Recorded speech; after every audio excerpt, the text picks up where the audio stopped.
എല്ലാ വിദ്യാർത്ഥികൾക്കും പുതിയൊരു വീഡിയോയിലേക്ക് സ്വാഗതം. ഈ വർഷത്തെ പോളിടെക്നിക് റെഗുലർ വിഭാഗം ഡിപ്ലോമ അഡ്മിഷനായിട്ടുള്ള അപേക്ഷകൾ നാളെ അവസാനിക്കും. അതായത് വൺ ടൈം രജിസ്ട്രേഷനാണ് നാളെ അവസാനിക്കുന്നത്. അപ്പോൾ ഒരു വിദ്യാർത്ഥി പോളിടെക്നിക് കോഴ്സുകളിലേക്ക് ഏത് വിഭാഗത്തിലാണോ അപേക്ഷിക്കേണ്ടത് അതിൻ്റെ വൺ ടൈം രജിസ്ട്രേഷൻ ആദ്യം ചെയ്യുക എന്നുള്ളതാണ് ആപ്ലിക്കേഷൻ്റെ ആദ്യത്തെ സ്റ്റെപ്പ് എന്ന് പറയുന്നത്. അവിടെ ഈ ഒരു ആപ്ലിക്കേഷൻ കംപ്ലീറ്റ് ചെയ്യുന്നതിനായിട്ട് വിദ്യാർത്ഥികൾക്ക് ഈ ഒരു ജൂൺ 12-ാം തീയതി വരെ ഉണ്ടെങ്കിലും ഇതിൻ്റെ ആ ഒരു വൺ ടൈം രജിസ്ട്രേഷൻ ചെയ്യാത്ത വിദ്യാർത്ഥികൾക്ക് പിന്നീട് ആ ഒരു കംപ്ലീഷൻ ചെയ്യാൻ സാധിക്കില്ല. അതുകൊണ്ടാണ് ലാസ്റ്റ് ഡേറ്റ് ഈ ഒരു ജൂൺ 10 എന്ന് പറയുന്നത്.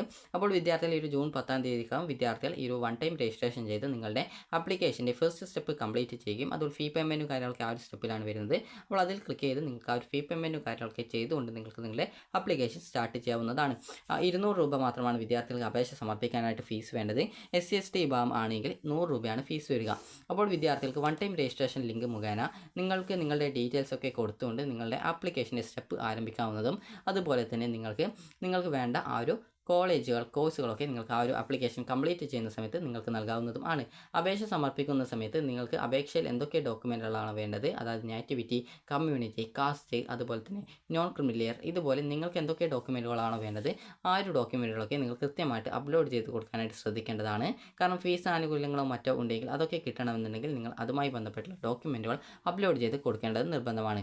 ഇതിൻ്റെ അലോട്ട്മെൻറ്റ് പ്രോസസ്സ് എങ്ങനെയാണ് എന്നുള്ള കാര്യം പറയാം. അപ്പോൾ നിങ്ങൾ ആദ്യം തന്നെ നിങ്ങളുടെ അപേക്ഷകൾ ഈ ഒരു വൺ ടൈം രജിസ്ട്രേഷൻ ചെയ്തതിന് ശേഷം പിന്നീട് കാൻഡിഡേറ്റായി ലോഗിൻ ചെയ്തുകൊണ്ട് അത് നിങ്ങൾക്കൊരു യൂസർ നെയിം അതുപോലെ തന്നെ പാസ്വേഡൊക്കെ കിട്ടും. അപ്പോൾ അതൊക്കെ വെച്ചുകൊണ്ട് നിങ്ങൾ ലോഗിൻ ചെയ്തുകൊണ്ട് വിദ്യാർത്ഥികൾ നിങ്ങളുടെ ആപ്ലിക്കേഷനിൽ എല്ലാവിധ കാര്യങ്ങളും ഡീറ്റെയിൽസും നൽകിക്കൊണ്ട് ആപ്ലിക്കേഷൻ കംപ്ലീറ്റ് ചെയ്യണം. അത് നിങ്ങൾക്ക് ഏതൊക്കെ കോഴ്സുകളിലാണ് അഡ്മിഷൻ വേണ്ടത്, ഏതൊക്കെ കോളേജുകളിലാണ് പോളിടെക്നിക് കോളേജുകളിലാണ് അഡ്മിഷൻ വേണ്ടത് അതനുസരിച്ച് നിങ്ങൾ ഓപ്ഷനുകൾ കൊടുക്കണം. നിങ്ങൾക്ക് കോഴ്സുകൾ ഏതൊക്കെയാണ് ഉള്ളതെന്ന് അറിയണമെങ്കിൽ ഇവിടെ ഡൗൺലോഡ്സിൽ കൊടുത്തിട്ടുണ്ട്. ഡൗൺലോഡ്സിൽ നിങ്ങൾ ക്ലിക്ക് ചെയ്യുന്ന സമയത്ത് മറ്റൊരു പേജിലേക്ക് ഡൗൺലോഡ്സിൻ്റെ ആ ഒരു പേജിലേക്ക് പോകുന്നതായിരിക്കും. അപ്പോൾ ആ ഒരു പേജിൽ നിങ്ങൾക്ക് അവിടെ കോഴ്സസ് ആൻഡ് കോളേജസ് എന്നൊക്കെ പറഞ്ഞുകൊണ്ട് നിങ്ങൾക്ക് കാണാനായിട്ട് സാധിക്കുന്നതാണ്. അപ്പോൾ നിലവിൽ ആ ഒരു പേജ് ലോഡായിട്ടില്ല, ജസ്റ്റ് ഇപ്പോൾ ലോഡാവും. അപ്പോൾ ആ ഒരു ഡൗൺലോഡ്സിൽ കൃത്യമായിട്ട് നിങ്ങൾക്ക് കോഴ്സ് ആൻഡ് കോളേജസ് എന്നൊക്കെ പറഞ്ഞുകൊണ്ട് വിവിധ PDF-ൻ്റെ ലിങ്കുകളും കാര്യങ്ങളൊക്കെ കൊടുത്തിട്ടുണ്ട്. ജസ്റ്റ് നിങ്ങൾ ആ ഒരു ലിങ്കിൽ പ്രവേശിച്ച് കഴിഞ്ഞാൽ നിങ്ങൾക്ക് സിമ്പിളായിട്ട് തന്നെ, അതായത് ഇപ്പോൾ ആ ഒരു പേജ് എന്തുകൊണ്ടോ ലോഡായിട്ടില്ല. അപ്പോൾ നമുക്ക് ആ ഒരു പേജ് ജസ്റ്റ് ഒന്നുകൂടി ഓപ്പൺ ചെയ്ത് നോക്കാം. അപ്പോൾ ആ ഒരു പേജ് ജസ്റ്റ് ലോഡായി കഴിഞ്ഞാൽ നിങ്ങൾക്ക് ഒന്ന് കാണിച്ചു തരാം. അതായത് ഡൗൺലോഡ്സിൽ നിങ്ങൾക്ക് കാണാൻ പറ്റും ഏത് കോഴ്സാണ് ഉള്ളത് എന്നുള്ളത്. അപ്പോൾ നിലവിൽ ആ ഒരു പേജ് ലോഡായിട്ട് നിലവിൽ കിട്ടുന്നില്ല. അപ്പോൾ അതുകൊണ്ട് തന്നെ നിങ്ങൾക്ക് ഇതിൻ്റെ അഡ്മിഷൻ പ്രൊസീജിയേഴ്സ് എങ്ങനെയാണെന്ന് പറഞ്ഞുതരാം. അതായത് ആദ്യം തന്നെ ഇതിൻ്റെ ആ ഒരു റാങ്ക് ലിസ്റ്റാണ് പ്രസിദ്ധീകരിക്കുക. റാങ്ക് ലിസ്റ്റ് പ്രസിദ്ധീകരിക്കുന്നതിന് മുമ്പായിട്ട് തന്നെ വിദ്യാർത്ഥികൾക്ക് അതായത് താൽക്കാലിക റാങ്ക് ലിസ്റ്റും അതുപോലെ തന്നെ പ്രൊഫഷണൽ റാങ്ക് ലിസ്റ്റുമാണ് പ്രസിദ്ധീകരിക്കുക. അപ്പോൾ ആ ഒരു സമയത്ത് നിങ്ങളുടെ അപേക്ഷയിൽ ഏതൊരു വിധത്തിലുള്ള വിവരങ്ങളും എഡിറ്റ് ചെയ്യാനുള്ള സൗകര്യം ഉണ്ടായിരിക്കും. അതായത് സബ്മിറ്റ് ചെയ്ത ആപ്ലിക്കേഷൻ എഡിറ്റ് ചെയ്യാനുള്ള സൗകര്യം ഉണ്ടാവും. അപ്പോൾ നിങ്ങൾ ശ്രദ്ധിക്കേണ്ടത് നിങ്ങൾക്ക് ഏതൊക്കെ കോഴ്സുകളാണ് അഡ്മിഷൻ നേടാൻ ആഗ്രഹിക്കുന്നത്, അതുപോലെ തന്നെ ഏതൊക്കെ പോളിടെക്നിക് കോളേജിലാണ് അഡ്മിഷൻ നേടാൻ ആഗ്രഹിക്കുന്നത് അതനുസരിച്ച് മാത്രം ഓപ്ഷൻസ് കൊടുക്കുക. പല പോളിടെക്നിക് കോളേജുകളിലും മെക്കാനിക്കൽ ഉണ്ടാകും, അതുപോലെ തന്നെ അതായത് ഇലക്ട്രോണിക്സ്, അതുപോലെ ഇലക്ട്രിക്കൽസ്, ഇതുപോലെ വിവിധ കോഴ്സുകൾ ഉണ്ടാവും. അതുപോലെ തന്നെ കാർപ്പൻട്രി, അതുപോലെ വിവിധ തരത്തിൽ അതായത് പലതരത്തിലുള്ള കോഴ്സുകൾ ഉണ്ടാവും. അപ്പോൾ ഇതിൽ നിങ്ങൾക്ക് ഏതൊക്കെ കോഴ്സാണ് പഠിക്കാൻ താല്പര്യമുള്ളത് അത് നിങ്ങളുടെ പ്രയോറിറ്റി അനുസരിച്ച് കോളേജുകൾ അനുസരിച്ച് നിങ്ങൾക്ക് ഓപ്ഷനുകൾ നൽകാവുന്നതാണ്. അപ്പോൾ ഇങ്ങനെ ഓപ്ഷനുകളൊക്കെ നൽകി നിങ്ങളുടെ ഡീറ്റെയിൽസൊക്കെ കാര്യങ്ങളൊക്കെ കൃത്യമായിട്ട് നൽകി റിസർവേഷനും കാര്യങ്ങളൊക്കെ കൃത്യമായിട്ട് നൽകി, അതായത് ഫീസ് ആനുകൂല്യമൊക്കെ ഉണ്ടെങ്കിൽ ഇൻകം സർട്ടിഫിക്കറ്റ് അപ്ലോഡ് ചെയ്യാൻ ശ്രദ്ധിക്കേണ്ടതാണ്. അതുപോലെ വിദ്യാർത്ഥികൾക്ക് ഈ ഒരു രീതിയിൽ നിങ്ങളുടെ ആപ്ലിക്കേഷനൊക്കെ നൽകിയ ശേഷം വിദ്യാർത്ഥികൾക്ക് പിന്നീട് വിദ്യാർത്ഥികൾക്ക് ഇതിൻ്റെ താൽക്കാലിക റാങ്ക് ലിസ്റ്റ്, അതായത് നിങ്ങൾ ഈ ഒരു ആപ്ലിക്കേഷൻ സബ്മിറ്റ് ചെയ്ത് കഴിഞ്ഞാൽ നിങ്ങളുടെ താൽക്കാലിക റാങ്ക് ലിസ്റ്റ് പ്രസിദ്ധീകരിക്കും. അപ്പോൾ താൽക്കാലിക റാങ്ക് ലിസ്റ്റ് പ്രസിദ്ധീകരിച്ച് കഴിഞ്ഞാൽ അത് പ്രൊഫഷണൽ റാങ്ക് ലിസ്റ്റ് എന്നാണ് പറയുക. അതോടൊപ്പം തന്നെ ട്രയൽ അലോട്ട്മെൻറ്റും ഒരുമിച്ചാണ് പ്രസിദ്ധീകരിക്കുക. അപ്പോൾ നിങ്ങൾക്ക് എവിടെയാണ് അഡ്മിഷൻ കിട്ടാൻ സാധ്യത ഉള്ളതെന്ന് നിങ്ങൾക്ക് ലോഗിൻ ചെയ്ത് മനസ്സിലാക്കാൻ സാധിക്കും. അതുപോലെ തന്നെ നിങ്ങൾക്ക് അതിനുശേഷം ആപ്ലിക്കേഷനിൽ എന്തെങ്കിലും തരത്തിലുള്ള എഡിറ്റ് ചെയ്യണമെങ്കിൽ അങ്ങനെ എഡിറ്റ് ചെയ്യാം. ഓപ്ഷൻസ് ഉൾപ്പെടെ നിങ്ങൾക്ക് ഏത് വിവരങ്ങളും എഡിറ്റ് ചെയ്യാൻ സാധിക്കുന്നതായിരിക്കും. അതുപോലെ തന്നെ അതിനുശേഷം വിദ്യാർത്ഥികൾ ചെയ്യേണ്ടത് ഇത്ര മാത്രമാണ്. വിദ്യാർത്ഥികൾ ഈ ഒരു അപേക്ഷയിൽ എന്തെങ്കിലും തെറ്റുകളോ കാര്യങ്ങളോ ഉണ്ടെങ്കിൽ അതൊക്കെ കൃത്യമായിട്ട് നിങ്ങൾ തിരുത്തിയ ശേഷം നിങ്ങളുടെ ആപ്ലിക്കേഷൻ ഫൈനലായിട്ട് സബ്മിറ്റ് ചെയ്യുക. അങ്ങനെ അതായത് ഈ ഒരു ആദ്യം സബ്മിറ്റ് ചെയ്ത് ആപ്ലിക്കേഷൻ എഡിറ്റ് ചെയ്തിട്ടുണ്ടെങ്കിലാണ് ഈ രീതിയിൽ സബ്മിറ്റ് ചെയ്യേണ്ടത്. ഇനി ഇതിൻ്റെ അലോട്ട്മെൻറ്റ് പ്രോസസ്സ് എങ്ങനെയാണ് വരുന്നത് എന്നുള്ള കാര്യം പറയുന്നത് തരാം. അലോട്ട്മെൻറ്റ് പ്രോസസ്സ് വരുന്നത് അതായത് അപ്പോൾ അലോട്ട്മെൻറ്റ് പ്രോസസ്സ് വരുന്നത് ഇങ്ങനെയാണെന്ന് പറയാം. അപ്പോൾ ആദ്യം തന്നെ ഈ ഒരു ഫസ്റ്റ് അലോട്ട്മെൻ്റ് ആണ് വരിക. ട്രയൽ അലോട്ട്മെൻറ്റിന് ശേഷം ഫസ്റ്റ് അലോട്ട്മെൻ്റ് ആണ് വരിക.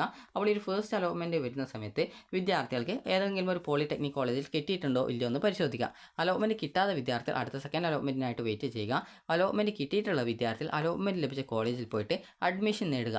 ചില വിദ്യാർത്ഥികൾക്ക് ചിലപ്പോൾ ഒന്നാമത്തെ ഓപ്ഷനല്ല കിട്ടിയത്, രണ്ടാമത്തെയോ മൂന്നാമത്തെയോ ഓപ്ഷൻ ആയിരിക്കും കിട്ടിയിട്ടുണ്ടാവും. ഒന്നാമത്തെ ഓപ്ഷൻ ആണെങ്കിൽ പോയിട്ട് അഡ്മിഷൻ എടുക്കണം. രണ്ടാമത്തെയോ മൂന്നാമത്തെയോ നാലാമത്തെയോ അല്ലെങ്കിൽ അഞ്ചാമത്തെയോ ഒക്കെ ഓപ്ഷനാണ് അലോട്ട്മെൻറ്റായിട്ട് ലഭിക്കുന്നതെങ്കിൽ ആ ഒരു വിദ്യാർത്ഥിക്ക് റിപ്പോർട്ട് ചെയ്യാം. റിപ്പോർട്ട് എന്നതുകൊണ്ട് ഉദ്ദേശിക്കുന്നത് നിങ്ങൾ ഏതെങ്കിലും തൊട്ടടുത്തുള്ള ഏതെങ്കിലും ഒരു പോളിടെക്നിക്കിൽ പോവുക. നിങ്ങൾക്ക് അവിടെയുള്ള അഡ്മിഷൻ നിങ്ങൾക്ക്, അതായത് ജസ്റ്റ് നിങ്ങൾക്ക് ആ ഒരു സീറ്റ് എനിക്ക് താല്പര്യമില്ല, എന്നാൽ അടുത്ത അലോട്ട്മെൻറ്റിൽ തന്നെ പരിഗണിക്കപ്പെടണം. അപ്പോൾ അതുകൊണ്ട് തന്നെ എനിക്ക് ആ ഒരു സീറ്റിൽ താൽക്കാലികമായിട്ട് അഡ്മിഷൻ മതി. അപ്പോൾ അങ്ങനെയെങ്കിൽ അവിടെ പോയിട്ട് നിങ്ങൾ തൊട്ടടുത്തുള്ള ITIയിൽ പോയിക്കൊണ്ട് നിങ്ങൾക്ക് ടെമ്പററി അഡ്മിഷൻ മതി എന്ന് പറഞ്ഞു കഴിഞ്ഞാൽ നിങ്ങൾ അവിടെ റിപ്പോർട്ട് ചെയ്തു എന്ന് മനസ്സിലാക്കാൻ പറ്റും. അപ്പോൾ അങ്ങനെ നിങ്ങൾ അവരുടെ ടെമ്പററി അഡ്മിഷൻ നേടിയിട്ടുണ്ടെന്ന് കൃത്യമായിട്ട് രേഖപ്പെടുത്തും. അതായത് എവിടെയാണോ നിങ്ങൾക്ക് അലോട്ട്മെൻറ്റ് കിട്ടിയ കോളേജ് ഉണ്ടായിരുന്നത് അവിടെ നിങ്ങൾക്ക് ടെമ്പററി അഡ്മിഷൻ അവിടെ എടുത്തു എന്നുള്ള രീതിയിൽ നിങ്ങൾക്ക് അവിടെ ആക്കും. അതിനുശേഷം പിന്നീട് നിങ്ങൾക്ക് ഒരു ഫസ്റ്റ് അലോട്ട്മെൻറ്റിൽ ഫസ്റ്റ് ഓപ്ഷൻസ് ഒക്കെ കിട്ടിയ വിദ്യാർത്ഥികൾ പെർമനൻറ്റ് അഡ്മിഷൻ പോയിട്ട് എടുക്കേണ്ടി വരും. അതിനുശേഷം പിന്നീട് സെക്കൻഡ് അലോട്ട്മെൻറ്റ് വരുന്ന സമയത്ത് നിങ്ങൾക്ക് സെക്കൻഡ് അലോട്ട്മെൻറ്റിൽ നിങ്ങൾക്ക് എവിടെ കിട്ടിക്കഴിഞ്ഞാൽ നിങ്ങൾ പോയിട്ട് ടെമ്പററി അഡ്മിഷന് പകരം പെർമനൻറ്റ് അഡ്മിഷനാണ് എടുക്കേണ്ടി വരിക. എനിക്കിപ്പോൾ അഞ്ചാമത്തെ ഓപ്ഷനിലാണ് ഏതെങ്കിലും ഒരു പോളിടെക്നിക്കിൽ ഏതെങ്കിലും ഒരു ബ്രാഞ്ചിൽ എനിക്ക് അഡ്മിഷൻ കിട്ടിയിട്ടുണ്ടായിരുന്നത്. അപ്പോൾ ഞാനവിടെ ടെമ്പററി അഡ്മിഷനാണ് എടുത്തത്. അപ്പോൾ അതിന് അടുത്ത സെക്കൻഡ് അലോട്ട്മെൻറ്റ് വരുന്ന സമയത്ത് മൂന്നാമത്തെ ഓപ്ഷനിലാണ് മാറ്റം കിട്ടിയത്. അതല്ലെങ്കിൽ മാറ്റമൊന്നും കിട്ടാത്ത അഞ്ചാമത്തെ ഓപ്ഷനിൽ തന്നെയാണെങ്കിലും ഞാൻ സെക്കൻഡ് അലോട്ട്മെൻറ്റിന് ശേഷം എവിടെയാണോ എൻ്റെ അഡ്മിഷൻ അല്ലെങ്കിൽ അലോട്ട്മെൻറ്റ് ഉണ്ടായിരുന്നത് അവിടെ ഞാൻ പോയിട്ട് പെർമനൻറ്റ് അഡ്മിഷൻ എടുക്കണം. അങ്ങനെ അഡ്മിഷൻ നേടിയിട്ടില്ലെങ്കിൽ അലോട്ട്മെൻറ്റ് പ്രോസസ്സിൽ നിന്ന് പുറത്താക്കപ്പെടുകയാണ് ചെയ്യുക. അതുപോലെ തന്നെ വിദ്യാർത്ഥികൾ ശ്രദ്ധിക്കേണ്ട പ്രധാനപ്പെട്ട കാര്യം എന്ന് പറയുന്നത് ഇതിന് ശേഷം വിദ്യാർത്ഥികൾക്ക് പിന്നീട് വിവിധ കോളേജുകൾ, അതായത് ഈ ഒരു നോഡൽ പോളിടെക്നിക്കൽ കോളേജ് ലെവലിലായിട്ട് അലോട്ട്മെൻറ്റ് നടത്തും. നോഡൽ പോളിടെക്നിക് കോളേജ് എന്ന് പറയുന്ന സമയത്ത് നിങ്ങൾ ഓൺലൈനായിട്ട് ആ ഒരു സമയത്ത് നിങ്ങളുടെ ആപ്ലിക്കേഷനിൽ ഓപ്ഷനുകൾ കൺഫേം ചെയ്യുകയും അതുപോലെ തന്നെ അതിനുശേഷം നിങ്ങൾ ജില്ലാ പോളിടെക്നിക് കോളേജുകളുണ്ടാകും. അത് ഓരോ ജില്ലയിലും അതത് ജില്ലയിലെ പോളിടെക്നിക് കോളേജുകളുടെ ഒരു ഹെഡായിട്ടുള്ള ഒരു നോഡൽ പോളിടെക്നിക് കോളേജുകളുണ്ടാകും. അപ്പോൾ ആ ഒരു പോളിടെക്നിക് കോളേജിൽ വെച്ച് ഓരോ ജില്ലയിലെ പോളിടെക്നിക് കോളേജിൽ വെച്ച് നിങ്ങളുടെ ഒരു സ്പോട്ട് അഡ്മിഷൻ രീതിയിൽ അലോട്ട്മെൻറ്റ് നടത്തും. അപ്പോൾ ആ ഒരു സമയത്ത് നിങ്ങൾക്ക് അതിൽ പങ്കെടുത്ത് അങ്ങനെ പോളിടെക്നിക് കോളേജിൽ അഡ്മിഷൻ നേടാവുന്നതും അതുപോലെ തന്നെ മറ്റൊരു കോളേജ് അല്ലെങ്കിൽ മറ്റൊരു കോഴ്സിലേക്ക് മാറാൻ ആഗ്രഹിക്കുന്ന വിദ്യാർത്ഥികൾക്ക് അങ്ങനെ മാറാനായിട്ട് സാധിക്കുകയും ചെയ്യുന്നതായിരിക്കും. അതുപോലെ തന്നെ വിദ്യാർത്ഥികൾ ശ്രദ്ധിക്കേണ്ട മറ്റൊരു പ്രധാനപ്പെട്ട കാര്യം ഇതിനുശേഷം പിന്നീട് നടത്തുന്നതാണ് കോളേജ് ലെവൽ സ്പോട്ട് അഡ്മിഷൻ. അതായത് ഓരോ കോളേജിലെയും പോളിടെക്നിക് കോളേജിലെയും വേക്കൻസി ഫില്ല് ചെയ്യാൻ വേണ്ടി നടത്തുന്ന അലോട്ട്മെൻറ്റുകളാണ് സ്പോട്ട് അഡ്മിഷൻ എന്ന് പറയുന്നത്. ഇത് ഒന്നോ രണ്ടോ ഈ കോളേജ് ലെവൽ സ്പോട്ട് അഡ്മിഷൻ നടത്താറുണ്ട്. അപ്പോൾ നിങ്ങൾ ആ ഒരു സമയത്ത് ചെയ്യേണ്ടത് നിങ്ങൾക്ക് ഏത് പോളിടെക്നിക് കോളേജിലാണ് നിങ്ങൾ അഡ്മിഷൻ ആഗ്രഹിക്കാൻ പോകുന്നത്, അതായത് അഡ്മിഷൻ ആഗ്രഹിക്കുന്നത് ആ ഒരു പോളിടെക്നിക് കോളേജിൽ സ്പോട്ട് അഡ്മിഷൻ എപ്പോഴാണ് നടത്തുന്നത് അപ്പോൾ അതിൻ്റെ ആ ഒരു ഡേറ്റും കാര്യങ്ങളൊക്കെ വെബ്സൈറ്റിൽ പ്രസിദ്ധീകരിക്കും. അതായത് സ്പോട്ട് അഡ്മിഷൻ ഷെഡ്യൂൾ എന്ന് പറഞ്ഞുകൊണ്ട് പ്രസിദ്ധീകരിക്കും. അപ്പോൾ ആ ഒരു സ്പോട്ട് അഡ്മിഷൻ്റെ ഷെഡ്യൂൾ കൃത്യമായിട്ട് പരിശോധിക്കുകയും നിങ്ങൾക്ക് അഡ്മിഷൻ ആഗ്രഹിക്കുന്ന ആ ഒരു പോളിടെക്നിക് കോളേജിൽ എപ്പോഴാണ് സ്പോട്ട് അഡ്മിഷൻ നടത്തുന്നത് ആ ഒരു സമയത്ത് കൃത്യമായിട്ട് നിങ്ങൾ അഡ്മിഷൻ നേടിയ വിദ്യാർത്ഥികളാണെങ്കിൽ അഡ്മിഷൻ സ്ലിപ്പ് എടുത്ത് പോകുക.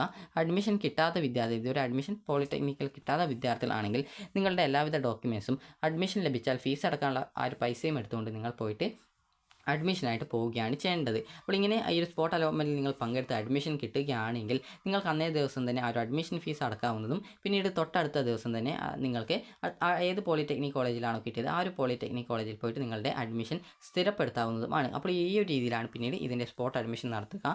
ഇതിനുശേഷം പിന്നീടും വേക്കൻസി വരികയാണെങ്കിൽ പോളിടെക്നിക് കോളേജിൽ വീണ്ടും സ്പോട്ട് അഡ്മിഷൻ നടത്തി ആ ഒരു സീറ്റ് ഫില്ല് ചെയ്യുകയാണ് ചെയ്യുന്നത്. അപ്പോൾ നിങ്ങൾക്ക് ഈ ഒരു വീഡിയോ ഉപകാരപ്രദമായിട്ടുണ്ടെന്ന് കരുതുന്നു.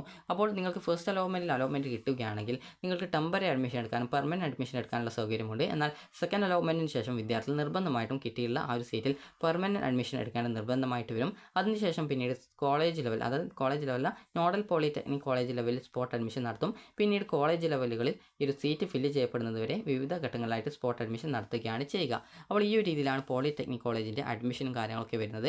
അപ്പോൾ ഇതുവരെ അപേക്ഷ സമർപ്പിക്കാത്ത വിദ്യാർത്ഥികൾ ഉണ്ടെങ്കിൽ ഉടൻ തന്നെ നിങ്ങളുടെ അപേക്ഷകൾ നൽകുക.